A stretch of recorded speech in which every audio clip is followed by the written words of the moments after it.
আপনার চরিত্রের অনেক আপস এন্ড ডাউনস আছে, শুধুমাত্র গল্প বা পুরো কন্টেন্টটার না, আপনাকে আমরা এখানে একটু ডিফারেন্ট ওয়েতে দেখতে পাবো। হ্যাঁ, সেই বিষয়টা নিয়ে একটু বলবেন কিনা, কারণ অনেকদিন পর কাজ করছেন, এই কথা বলতেই হবে অডিয়েন্সের জায়গা থেকে। আমিও এটা বলবো যে অ্যালেন শুভ্র এত দুর্দান্ত অভিনয় করতেন, মাঝখানে একটা হুট করে উধাও হয়ে গেলেন আপনি। আসলে উধাও হওয়ার ব্যাপারটা যদি আপনি জিজ্ঞাসা করেন, স্ট্রেট আমি বলতে চাই কি যে আমি শুরু থেকেই কাজ বেছে করতেন, এটা সত্যি। হ্যাঁ, এটা সত্যি। এবং বেছে করার মধ্যে কিছু জিনিস আমি মেজরলি ফলো করতাম। এর মধ্যে প্রধান হচ্ছে টাইপ কাস্টিং।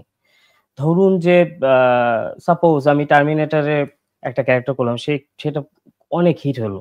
আমার প্রচুর কাজ আছে যে এরকম মানুষ স্মরণ করে রাখে। তো যেটা হতো যে যেটা যখনই হিট হতো তার পরের ৫ বছর ঠিক একই ধরনের স্ক্রিপ্টই আসতে থাকতো। আমি প্রায় বলতাম যে ভাই একটু ডিফারেন্ট স্টোরি দেন, ডিফারেন্ট স্টোরি। কিন্তু হয়তো আমাদের সবার মাঝে এরকম একটা ট্রেন্ড আছে যে এই টাইপের স্টোরি যেহেতু হিট হয়েছে, let's go with type casting. হ্যাঁ, কিন্তু আমি টাইপ কাস্টিং পছন্দ করি না, কিন্তু তারপরেও জীবিকার কারণে টাইপ কাস্টিং করতে হয়েছে। তো এরকম বাঁচতে একটা পর্যায়ে দেখা গিয়েছে যে খুব বেশি বাছা শুরু করেছি, তারপর একটু কাজ কমেছে। হ্যাঁ, আপনার ক্যারিয়ার আমি ভুল না করলে তো প্রায় ১৬ বছর। ২০০৯ সাল থেকে এরকম ৮-৯ তে শুরু করেছি আমি। তার মানে ১৬ বছর আমি বলতেই পারি, এক যুগের বেশি। ভুল না। হ্যাঁ, কিন্তু যাই হোক, এটা শুনলে মনে হয় যে মানুষটার মধ্যে বয়সে অনেক বড়, বাট তেমনটা আসলে নয়। যে এখন যেটা বলছিলেন, আমি শুরুতে ইন্ট্রোডাকশনে বলছিলাম যে দেনা পাওনার মধ্য দিয়ে যেহেতু দেনা পাওনা মিটিয়ে আবার আপনি কামব্যাক করলেন, তার মানে এখন কি এটা কন্টিনিউ হবে নাকি আবার একটা ছন্দপতন ঘটার সম্ভাবনা থাকবে? দেখুন, ছন্দপতন আমি ঘটাতে চাই না, কারণ আমি রাস্তায় প্রচুর বিভিন্ন বয়সের লোকজন, ইভেন আমার বাবার বয়সী, মার বয়সী, দাদার বয়সী, নানার বয়সী এবং ছোট এবং রিক্সাওয়ালারাও, তারা আমাকে মামা দেখে না ছেড়ে দিলেন নাকি। হ্যাঁ, তো তাদের কারণে না খুব খারাপ লাগতাম, কি অ্যান্সার দিব। হয় এই কারণে ম্যাক্সিমাম টাইমে মুখ ঢেকে চলাফেরা করতাম, তারপর মানুষ চিনে ফেলতো।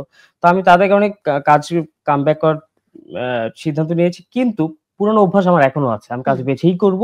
কিন্তু আমি চাই আমার কাছে যেন একটু ভালো স্ক্রিপ্ট আসে যেটা মনের মতো। হ্যাঁ, এবং ভিউ, আরেকটা বিষয় ভিউ, মানে আমি জানি না, ভালো কাজের ভিউ হয়, একটু দেরিতে হয়, কিন্তু কম হয়, কিংবা ক্রিটিক্যালি এটাকে অ্যাওয়ার্ড করা হয়। বাট আমরা যেই টিপিক্যাল ভিউর কথা নিয়ে আপনি কথা বলছি, এক্স্যাক্টলি সেই ভিউটা হয়তো আমার নাই। সেই ভিউটার জন্য আমি চেষ্টাও কখনো করি নাই। করতে চান কি চেষ্টা? আমি এটা একটু জানতে চাই। আমি চেষ্টা করতে চাই না, কিন্তু চেষ্টা করব আমি আমার মতো করে করব, দেখি কি হয়। মানে আপনি আপনার ওয়েতে হাঁটবেন, তারপরে যদি মানুষ মনে করে যে সেটা কতটুকু অ্যাকসেপ্ট করবে, এটা তাদের ব্যাপার।